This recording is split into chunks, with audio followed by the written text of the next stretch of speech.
प्रिय विद्यार्थियों, स्नातक तृतीय वर्ष हिंदी साहित्य की इस कक्षा में आपका स्वागत है। हम पढ़ रहे थे मलिक मोहम्मद जायसी का पद्मावत और पद्मावत का सिंहलदीप वर्णन खंड। सिंहलदीप वर्णन के प्रारंभिक पद हमने पढ़ लिए थे। अब हम उसका आगे का देखते हैं कि सिंहलदीप के आसपास का जो वातावरण है, वहाँ पर जो बाग बगीचे हैं, उनका वर्णन इसमें किया गया है। तो इस खंड में हम सिंहलदीप के बगीचे का वर्णन पढ़ेंगे। तो देखो किस प्रकार से वर्णन किया है कि फरे आंब अति सघन सोहाए, ओजस फरे अधिक सिरनाए, कटहर डार पिंड सन पाके, बढ़हर सो अनूप अति साके, खिरनी पाकी खांड असमीठी, जामुन पाक भंवर अति दीठी, नरियर फरे फरी फरहरी, पूरे जानू इंद्रासन पूरी, पुन महुआ चुए अधिक मिठासु, मधु जस मीठ पुहूप जस बासु, और खजजा अनबन नाऊ, देखा सब राउन अमराऊ, लाग सबे जस अमृत शाखा, रहे लो भाई सोई जो चाखा, लवंग सुपारी जायफल, सब फर फरे अपूर, आस पास घन इमली, जो धन तार खजूर।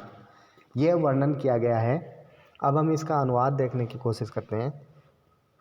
यद्यपि अवधी भाषा का इसमें भरपूर प्रयोग किया गया है, कुछ ग्रामीण अंचल के शब्दों का प्रयोग भी किया गया है, तो हम इसका अर्थ देखते हैं। सबसे पहले फरे आंब अति सघन सोहाए। आंब का अर्थ यहाँ आम से है। तो इसमें कहा गया है कि आम के जो पेड़ हैं उन पे बहुत मात्रा में फल लगे हुए हैं, अर्थात फरे आम का अर्थ है कि आम फले हुए हैं या लगे हुए हैं।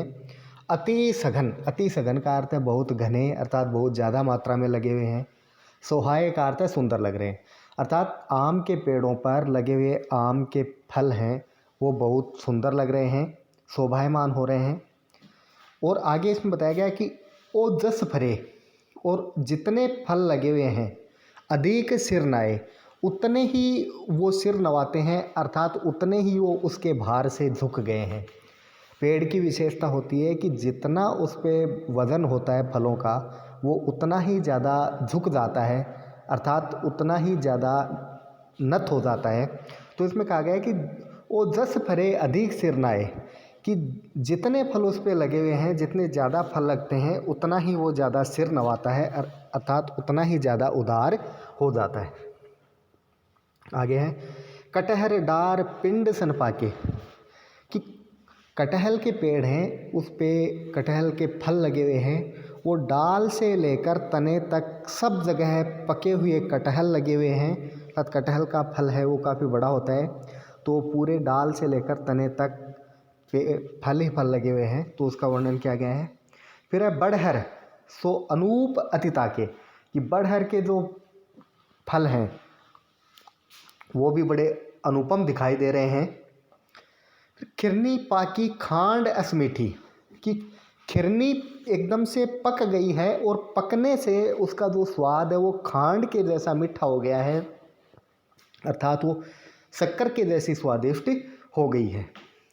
जामुन पाकी भंवर अति मीठी, और जामुन के पेड़ पर जामुन लग रहे हैं जो पककर उसका रंग ऐसा हो गया है जैसे मानो कोई भरमर हो।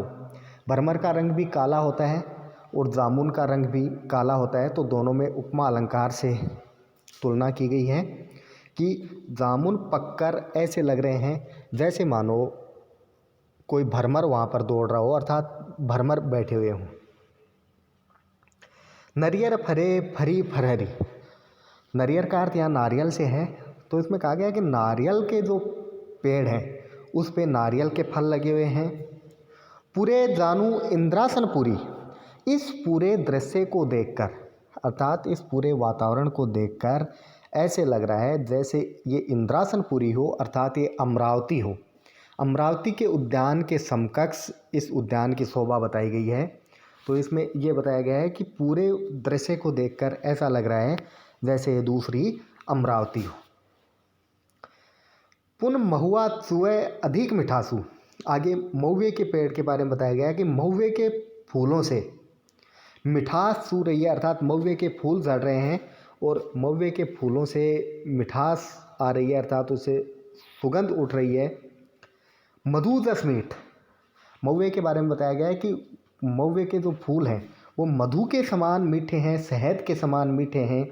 पुहूप जस बासु, और पुहूप अर्थात पुष्प की, फूलों की जो सुगंध है वो सुगंध शहद के समान मीठी है। तुलना की गई है दोनों में कि महुए के जो फूल हैं उन फूलों की सुगंध बहुत अनूप है, बहुत अनूठी है, शहद के समान लग रही है।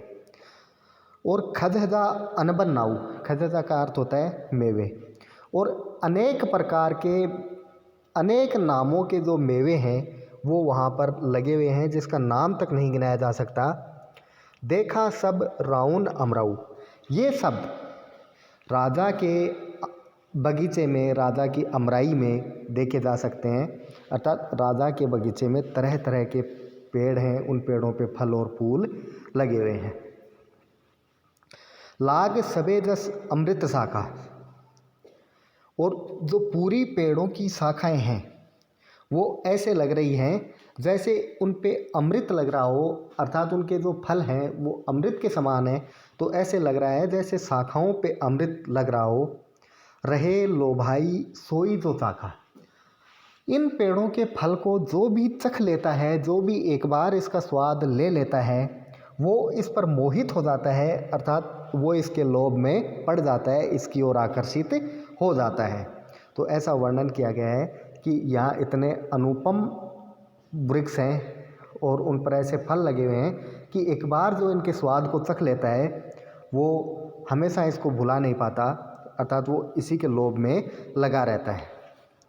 लवंग सुपारी जायफल, ये सूखे मेवों के नाम हैं कि लवंग, सुपारी और जायफल सब फरे अपूर, सब पेड़ों पर अपूर अर्थात बहुत ज़्यादा मात्रा में लगे हुए हैं, फले हुए हैं।